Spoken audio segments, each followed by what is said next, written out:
Olá, eu sou Adriana Morelli, estagiária do Instituto Reverie. Estamos aqui hoje com a Ilma Piemonte e Solange Bertozzi para mais um podcast Reverie Conversa Sobre.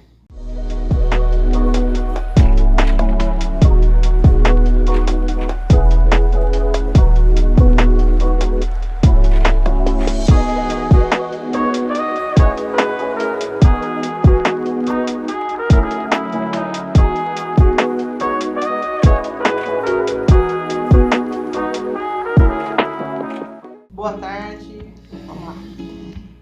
Vamos conversar um pouquinho sobre o biopsicossocial. O biopsicossocial considera a saúde e a doença uma interação de fatores biológicos, psicológicos, sociais. Ilma, você como na área profissional da assistência social, qual que é o papel do serviço social quando a gente fala desse ser biopsicossocial? Vou falar um pouco da minha experiência enquanto assistente social na área da saúde. Eu tenho atendido ao longo do tempo, dos anos, a minha experiência tem sido mais focada com mulheres, principalmente mulheres, né? E nessa linha aí, às vezes de uma queixa de adoecimento ou de algo que ela também nem sabe explicar muito qual que é a queixa, né? Porque quando a gente vendo que é algo relacionado ao emocional, às vezes a gente nem se explica a intensidade da dor, não explica porque dói e desaparece, porque dá uma alergia e some e que você não consegue descrever. Mas às vezes isso tudo começa num fator biológico, né? E ao longo do tempo, ao acompanhar essa mulher, a gente identifica isso, biopsicossocial. E é nessa lógica que a gente tem aprofundado, a gente já tem trocado nessa lógica de várias experiências no papel do serviço social e da psicologia para entender esse cenário biopsicossocial para as mulheres, principalmente. Professora Solange, quer complementar alguma coisa assim, essa visão do biopsicossocial? Então, o que eu acho que é importante a gente entender é que quando a gente fala de biopsicossocial, a gente não está falando de um único olhar, né? Então não vamos ter que imaginar que só o foco é só o biológico ou só o social. Partes, né? Na verdade a gente tem que olhar esse todo, não dá para fragmentar. Até porque nós, enquanto seres humanos, nós somos completos, vamos dizer assim, né? Não existe a possibilidade de dizer, eu sou só psicológico, eu sou só social. E aí eu acho que a ênfase hoje é entender que há uma importância no olhar de todos os profissionais e não dá mais, né? Eu acho que já superou esse momento de achar que uma profissão é mais importante que a outra, né? Então, então quem trabalha com biológico é mais importante de quem trabalha com a área social, né? Ou com a área psicológica. Não, todas as profissões, as áreas, elas têm o mesmo grau de importância na hora desse atendimento a essa pessoa adoecida por algum motivo, né? É o holístico, né? O ser Holístico, integral. Esse olhar, aí a gente entra na equipe multifuncional. Explica pra gente um pouquinho sobre a equipe multifuncional. Então, e a importância de ser de fato integrado, né? Porque se cada profissional faz o seu pouco, né? A sua parte, mas que não tenha essa mesclagem, fica difícil de você conseguir a interação também dessa pessoa, né? Vou trazer um caso aqui, nós estamos acompanhando uma situação de uma senhora, ela está em situação de rua, né? E precisou de uma intervenção multi. Então tem o médico acompanhando, tem a enfermeira acompanhando, tem a psicóloga acompanhando, assistente social acompanhando. Então por quê? Porque cada um com o seu olhar, como a Solange falou, vai intervir de forma integrada para que as necessidades dessa pessoa, desse cidadão, possa ser suprida no sentido dos vários olhares, né? E porque um médico apenas não daria conta de compreender todo o cenário que ela vive, de quebra de vínculos familiares, entendeu? E também o psicólogo na questão do próprio adoecimento mental que ela traz, Sim. né? Os transtornos que ela já tem, a medicação que ela toma. Então, o quanto isso interfere na saúde dela, né? Tanto física quanto emocional. Então, percebe que a integração das áreas, elas são fundamentais para um desenvolvimento desse ser humano, né? Desse paciente em questão, dessa pessoa. Com certeza. Não dá para tratar, a gente brinca, né? Não dá para tratar, falar de emoções para quem sente fome, por exemplo, né? Isso. Então, é necessário esse conjunto mesmo, né? Aí, Ilma, você trabalha com mentoria, Sim. né? Explica pra gente um pouquinho o que é esse trabalho de mentoria. O que seria isso? Tá, eu vou começar assim, onde tudo começou. Eu trabalhava numa unidade de saúde, né, já como assistente social há bastante tempo, e o maior número de pessoas que me procuravam com uma queixa de dor, de adoecimento, era basicamente assim, mulheres acima de 25 anos, e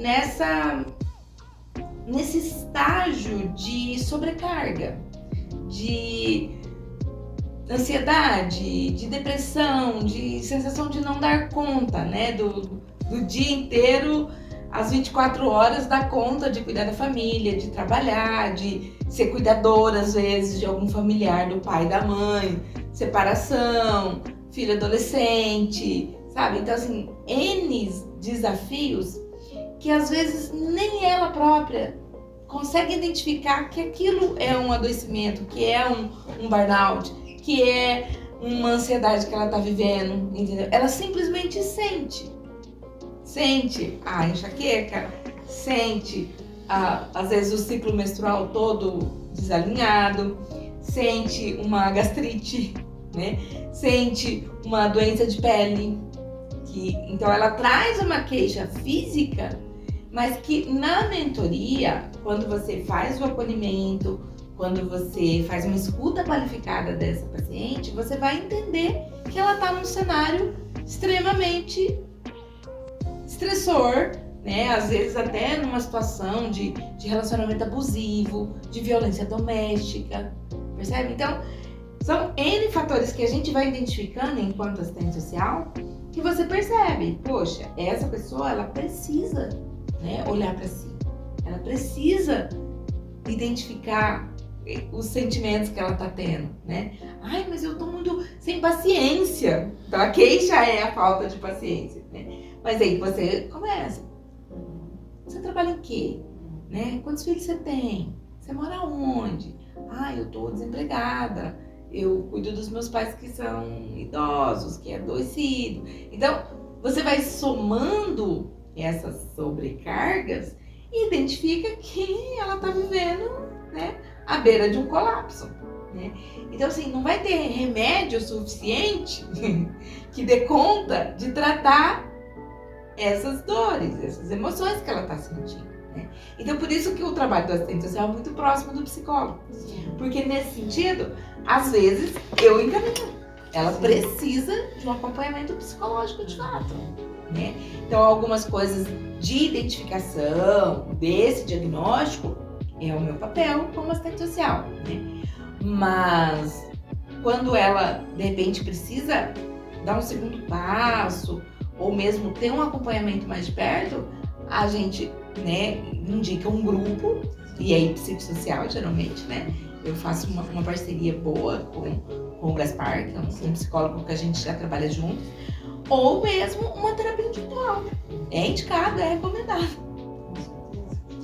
Só o medicamento, né? A gente sabe que é importante, mas ele é paliativo, né? Muitas vezes é necessário até buscar a causa, olhar para tudo isso, né? Sim.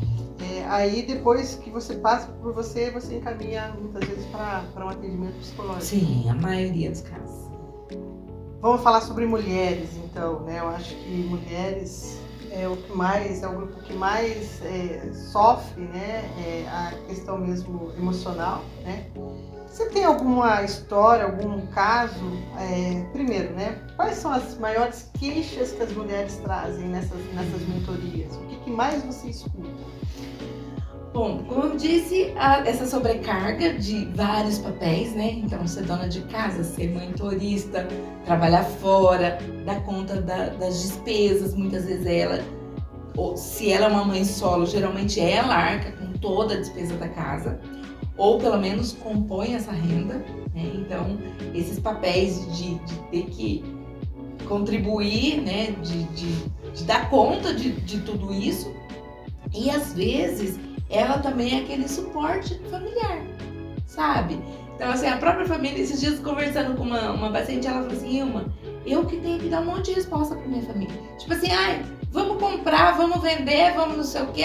Fala com a fulana. Ela sabe, vamos fazer a festa de fim de ano, é ela que resolve, entendeu? Então, assim, o quanto nós mulheres, a gente vai assumindo tudo isso, até às vezes por uma dificuldade de dizer não. Mas sempre foi assim, né? Todo mundo espera, eu sou a filha mais velha, né? Então assim, vamos levar no médico, não vamos levar no médico, vamos viajar, não vamos viajar, se vamos viajar para onde? Então acaba que essa pessoa é a organizadora de tudo. Assume toda a responsabilidade, né? E aí que vem a sobrecarga, entende? E nesse sentido aí é que a gente vai ouvindo, né? E na mentoria, geralmente, eu tenho uma metodologia de 4 encontros. Senhoras e senhores, por motivos alheios à nossa vontade, o filme foi interrompido. Ilma, você falou da mentoria. Como é que ela funciona? Explica pra gente. Então, a metodologia que eu tenho usado é em formato de 4 encontros.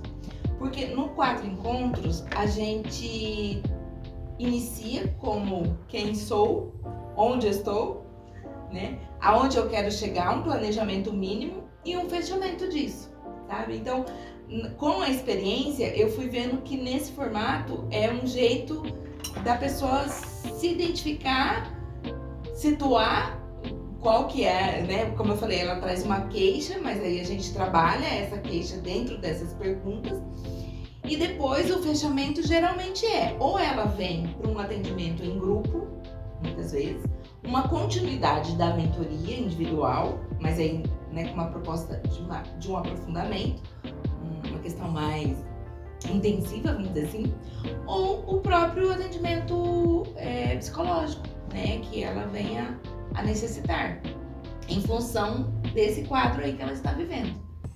Né? E daí por isso da importância do multi também, né, Solange, que a gente fala tanto. Porque né? daí você faz o encaminhamento para o profissional já aprofundar mais. Isso. E vai mais. trabalhar uma questão específica, né? Ótimo. Porque muitas vezes, até o fato dela assumir tudo isso e ter dificuldade de dizer não, vem lá de trás, né? De alguma coisa que tá mal resolvida, ou uma carência que passou, um trauma que viveu, né? Então aí o psicólogo vai seguir com o tratamento, com o acompanhamento dessa pessoa, dessa mulher, no caso. Com certeza. Você tem algum caso para contar pra gente? Vários casos, mas assim, eu acho que o que mais bate, assim, em média geral, é essa coisa do cuidado, né? Dessa mulher cuidadora, que ela cuida do filho, que ela cuida do marido, que ela cuida dos pais, que ela cuida no trabalho e não cuida de si, sabe? Então, assim, no geral, são N casos, mas que desemboca nisso, se a gente for resumir, sabe? Então, assim, uma mulher que se preocupa com a saúde do filho mais do que a própria saúde dela, né? Então, assim, na Covid aconteceu muitos casos assim, né? Às vezes a própria mulher com Covid, mas ela cuidava da Covid do marido, da Covid do filho, da Covid dos pais, e ela deixava. Então, muitas vezes, assim, casos graves, né? Que, depois eu vou, e acabou que a pessoa veio até a óbito por não cuidar a tempo da sua saúde, da sua própria saúde. E é isso, às vezes preocupar com o exame do filho, o exame do marido, mas e o preventivo dela, que é o Eu básico? acho que daí você entra numa discussão importante, que é falar do cuidar de quem cuida, né? E é muito comum, a gente ouve, principalmente na figura feminina, até porque historicamente, culturalmente, historicamente, é mais comum a mulher normalmente ser a cuidadora, como você mesmo está falando, e às vezes esse cuidador ou cuidadora acaba adoecendo, às vezes falecendo, e aquelas pessoas que precisavam do auxílio acaba ficando aí sem ter alguém que dê esse suporte e tudo mais, né? Então, realmente, por isso hoje a gente vê uma preocupação muito grande da área dos profissionais da área da saúde trabalhar com essa visão de cuidar de quem cuida, né? A gente tem visto muito isso. Tem aquela história, né, que a gente sempre traz, né? Que nem no avião, né? Na hora que caem as máscaras, primeiro coloca em você, para depois você colocar no outro, né? Isso não é um exercício de avião, né? Mas isso é para a vida, né? Então a gente lembrando sempre, né? Que primeiro a gente tem que estar bem para que a gente possa cuidar do outro, né? Então esse movimento, eu acho assim, a questão de monitoria, de grupo, essa é a importância mesmo, até de identificação, né? Porque as nossas histórias, nós como mães, né, mulheres, né? As histórias são muito parecidas, né? E o cuidar, né? É o feminino, esse cuidar, quem não é mãe, cuida dos pais, e assim vai. E isso inclusive é uma função, né? Que foi colocada para a mulher, né?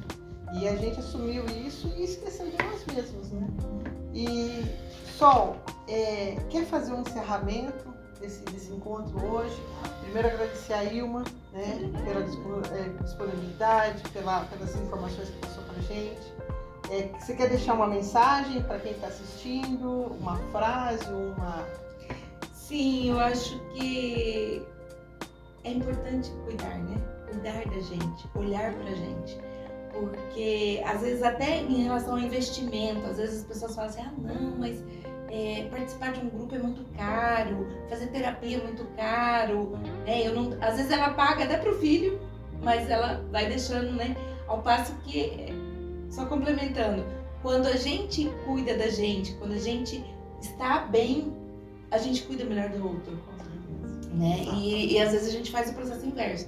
Quer cuidar não estando pronta, não estando em paz para poder dar até muito mais, né? O adoecimento vem, né? O corpo sinaliza, né?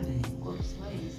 Então, cuide de si, invista em você. Eu acho que o investimento no autoconhecimento, ele não tem preço. É algo assim que é para a vida, é algo que vai fazer bem para você, para sua família, vai ter um retorno muito bom. E acho que dá para eu dizer assim, de complementação, de finalização até do encontro, voltando a essa visão biopsicossocial, como eu falei da importância de todos os profissionais, e a gente também ter esse cuidado, cada um de nós, já que nós estamos falando da gente mesmo se cuidar, eu tô com uma dor de cabeça, tá muito recorrente, será que isso não tem a ver com outros aspectos da minha vida, né? Vai ficar só tratando paliativamente, medicação, né? Tô com dor de cabeça, vou tomar um remédio, vou num médico, né? Para tratar aquela visão.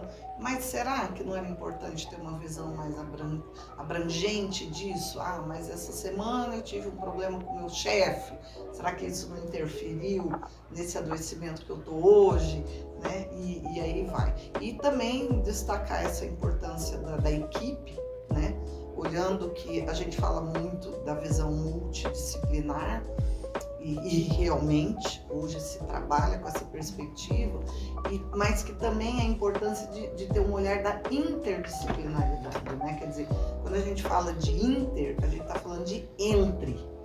Então, interdisciplinaridade é um trabalho que as disciplinas, as áreas, elas se conversam, né? Porque também um grande erro que a gente vê, principalmente na área da saúde, é que às vezes o médico vai, faz um atendimento pontual, distancia, aí vem o fisioterapeuta, aí vem o terapeuta ocupacional, aí vem o psicólogo, o assistente social, e não há esse conjunto que seria a interdisciplinaridade. Então, não só trabalhar né, porque realmente, né, olhando sempre a singularidade, né, quer dizer, a particularidade de cada um de nós, porém, olhando com essa perspectiva de inter, né? Eu trazendo a minha ideia que vai se juntar com o outro, que vai se juntar com o outro. Que é a comunicação mesmo, isso, né? E aquilo que eu falei no começo, né? Quer dizer, cada um com o seu olhar, né? Então eu não vou dar conta de olhar por um olhar do médico, por exemplo, já que a minha formação minha formação não é em medicina. Então, que cada uma das áreas respeitem até as outras áreas. Eu acho que isso é uma psicologia social também. Sim, né? sim. Então, eu acho assim, o importante é saber que existe solução, né? Existe caminhos e, no mínimo, procurar grupos de apoio que existem, né? Para se orientar, né? Para poder encontrar um caminho. Eu acho que é importante a gente sempre olhar e pedir ajuda. Sempre que precisar. Ter a humildade. Eu ia falar exatamente isso. Ter a humildade de pedir ajuda. Porque essa história, né, quando você estava falando lá, da Mulher Maravilha, né, isso é uma lenda. Uma lenda, né? E eu acho que não tem necessidade. Na verdade, quem é forte é quem busca, né, soluções. Exato. É isso. A gente vai encerrar agora, então, agradecendo a presença de vocês. Muito obrigada. Até uma próxima.